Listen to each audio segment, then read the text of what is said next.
আমি আছি এখন বাংলাদেশি আমেরিকান অধ্যুষিত একটি জনপ্রিয় এলাকা ওজন পার্ক। ওজন পার্কে একটি কেন্দ্রে এসেছি। যেহেতু সকাল 6টা থেকে ভোট গ্রহণ শুরু হয়েছে এবং রাত 9টা পর্যন্ত এই ভোট গ্রহণ অনুষ্ঠিত হবে, যদিও প্রায় বেশ কিছু কয়েক ঘন্টা এখন পার হয়ে গেছে, আমরা দেখতে পেয়েছি যে ক্রমান্বয়ে ভোটারদের উপস্থিতি, সরব উপস্থিতি কিন্তু বাড়ছে। আপনি আমার পেছনে হয়তো দেখতে পাচ্ছেন যে একজন দুজন করে আসছে। খুব যে লম্বা সারি হচ্ছে বিষয়টা এরকম না। ভোটাররা আসছেন, একজন দুজন করে আসছেন, লম্বা কিন্তু লাইন হচ্ছে না। লম্বা লাইন না হলেও তারা কিন্তু ভোট দিয়ে আসছেন এবং একজন দুজন করে বের হয়ে চলেও আসছেন। আমি দেখেছি যে ভোট দিতে যেমন যারা তরুণ তারা যেমন এসছে, একই সাথে যারা বৃদ্ধ, এমনকি স্ক্র্যাচ করেও অনেকে কেন ইউজ করে এসছেন, এসে ভোট দিতে আসছেন, ভোট দিতে এসে আবার ভোট দিয়ে চলেও যাচ্ছেন। তো যেহেতু এইটা একটা খুব গুরুত্বপূর্ণ নির্বাচন, বিশেষ করে নিউ ইয়র্কের জন্য, এই নিউ ইয়র্কের জন্য যেহেতু গুরুত্বপূর্ণ নির্বাচন, সুতরাং এই সাধারণ যারা ভোটার, যারা সচেতন নাগরিক, তারা কিন্তু এই বিষয়টাকে আসলে মিস করতে চাচ্ছেন না বলে তারা তাদের নাগরিক অধিকার প্রয়োগ করতে চাইছেন এবং প্রয়োগ করতে গিয়ে তারা তাদের পছন্দের যে প্রার্থী তাদেরকে ভোট দিচ্ছেন। ভোট দেওয়ার ক্ষেত্রে তারা বেশ কিছু বিষয় বিবেচনা রাখছেন। আমি ভোটারদের সাথে যেমনটি কথা বলে তারা বলছে যে আসলে এই ভোট দেওয়ার ক্ষেত্রে তারা বেশ কিছু বিষয় বিবেচনা করছেন, যে মেয়র প্রার্থী তাদের আগামী 4 বছরের জন্য তাদের জীবন নিরাপত্তা, তাদের আর্থিক সঙ্গতি, বাসা ভাড়া থেকে শুরু করে যে বিষয়গুলোকে যারা প্রায়োরিটি দিবেন তাদেরকে তারা ভোটাধিকার প্রয়োগ করছেন। তো এই যে নির্বাচনে দেখেছি যে বেশ তরুণদের বেশ সাড়া পড়েছে, তারা কিন্তু বেশ আগ্রহ ছিল ভোট দেওয়ার ক্ষেত্রে।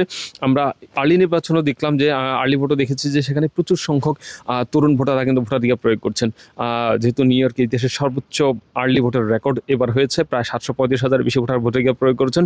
সুতরাং বাকি যে যারা ভোটার আছেন, অর্থাৎ নিউ ইয়র্কে যে 5.5 মিলিয়ন ভোটার রয়েছেন নিউ ইয়র্ক সিটিতে, সেই 5.5 মিলিয়ন ভোটারের মধ্যে বাকি যারা আছেন তারা হয়তো আজকে ভোটাধিকার প্রয়োগ করার কথা।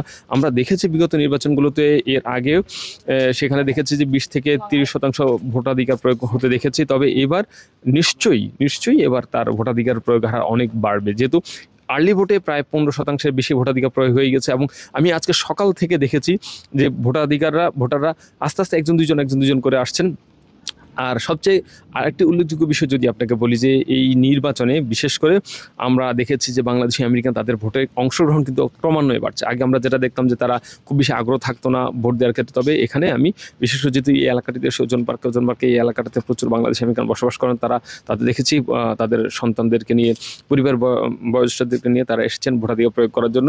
ভোট দেওয়ার ক্ষেত্রে তারা সর্বোচ্চ গুরুত্ব দিচ্ছেন। তাদের যে দুইজন প্রার্থী আছেন, মামদানি এবং এনরিকো, দুজনকে বিবেচনা করে তারা ভোটাধিকার প্রয়োগ করছেন।